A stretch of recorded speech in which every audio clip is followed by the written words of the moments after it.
Yeni doğulmuş uşaqlarda aparılan göz müayinəsi. Bir var normal doğuş, 9 aylıq hamiləlik periyodunu tamamlanmış normal doğuş olan uşaq. Bir də var erkən doğmuş uşaqlar, yəni 7 aylıq, 7 ay yarımlıq. Buradakı müayinələr çox fərqlidir. Yəni normal doğulmuş uşaqlar evə yazılmadan öncə mütləq doğum evində bir göz həkimi tərəfindən müayinə olunur. Əgər kritik əhəmiyyətli mövzular varsa, problem varsa, qlavkoma, katarakta, torlu qışanın qopması, gündüz qışanın endotellər distrafiyası. Bu şeylər varsa artıq həkim orada qeydini göstərir və ciddi problem varsa elə birbaşa oradan ixtisaslaşmış klinikaya göndərir. Yox, o müayinədə hər şey normal görsənərsə, o zaman irsiyyətdə də ciddi bir problem yoxdursa, növbəti görüş 1 yaşdan sonradır. Bəzən pediatr müayinələrində də 6 aydan sonra pediatr hər hansı bir şəkildə bir şübhələnmə hiss eləyərsə, daha çox rast gəldiyimiz çəplik mövzusudur. Pediatrlar narahat olurlar, 6 ayında belə uşaqları oftalmoloqa müayinəyə göndərirlər.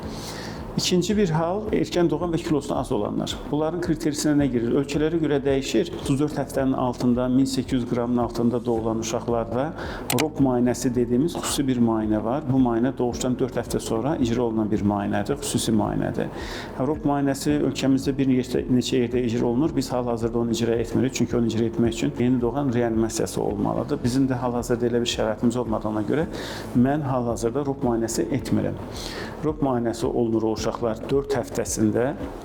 Əvvəllər ginekoloqlarımız bu mövzuda çox az hissəsi məlumatlı idi və belə uşaqları çox təəssüf ki, gec xəbər olurdu həkimin, oftalmoloqun. Həkimə gec gedirdilər və kömək eləyə bilmirdi. Amma son zamanlar ginekoloqların mövzudan xəbəri var, pediatrların mövzudan xəbəri var. Belə uşaqları zamanında müayinəyə göndərirlər və hal-hazırda bizim kifayət qədər daha öncə ROP problemi olub, o problem həll olunmuş, hal-hazırda 8 yaş, 10 yaş, 14 yaşında uşaqlarımız var.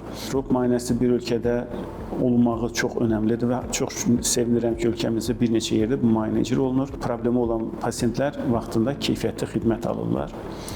Əgər biz normal bir yeni doğmuş uşağı düşünürüksə, dediyim kimi xəstəxanadan doğum evindən evə yazılmadan ilkin müayinəsi olunur.